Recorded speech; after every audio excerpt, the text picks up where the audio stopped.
Magandang araw mga ka-Faithbook friends. Welcome to We Reflect series. Ako nga pala si Maiden Mascareñas, ang inyong gospel sharer for this day. Ang mabuting balita ngayong araw ay hango kay San Juan, Kabanata 5, talata 17 hanggang 30. Ang ipinahahatid ng ating ebanghelyo ay si Jesus ay anak ng Diyos Ama.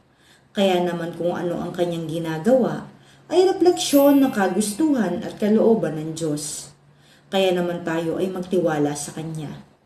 Sa mga dinanas at dinaranas nating mga problema sa panahon ngayon, katulad na lamang ng pagputok ng bulkan, COVID-19 at kahirapan, napakahirap ibigay ang salitang tiwala, sapagkat tayo ay natatakot na tayo ay madismaya, umasa, o kaya naman ay masaktan lamang. Sa mga unos na ating napagdaanan, maaaring nakaramdam tayo ng kawalan ng pag-asa, ngunit ating isa puso na si Jesus ay walang hinangad kung hindi tayo ay mapabuti. Marahil hindi pa natin ito nakikita sa ngayon, ngunit ating pakatatandaan na lahat ng ginawa at ibinigay sa atin ni Jesus, including mga pagsubok, ay may rason o dahilan.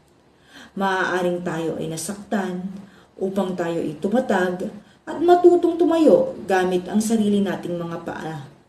Nang sa ganon, sa mga susunod pang mga suliranin, tayo ay maging matatag na parang isang kawayan na kung madapa man ay pasasaan pa't babangon at babangon pa rin.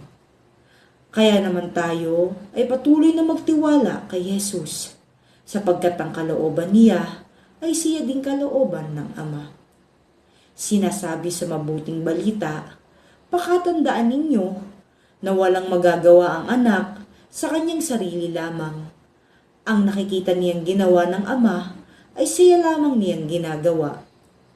Ang mga salitang ito ay nangangahulugan lamang na ipinapakita at ipinapaalala sa atin ni Jesus na mahal tayo ng Ama at ang pagmamahal na ito ay patuloy na ibinabahagi at ipinararamdam sa ating lahat. Kaya naman mga ka-Faithbook friends, tayo ay patuloy na magtiwala kay Jesus at lasatin ang walang sawang pagmamahal na nagmula sa Kanya. Mga ka-Faithbook friends, don't forget to subscribe to our YouTube channel at Faithbook PH. You can also download the Faithbook apps or register at www.faithbook.ph. Yun lamang po. Maraming salamat.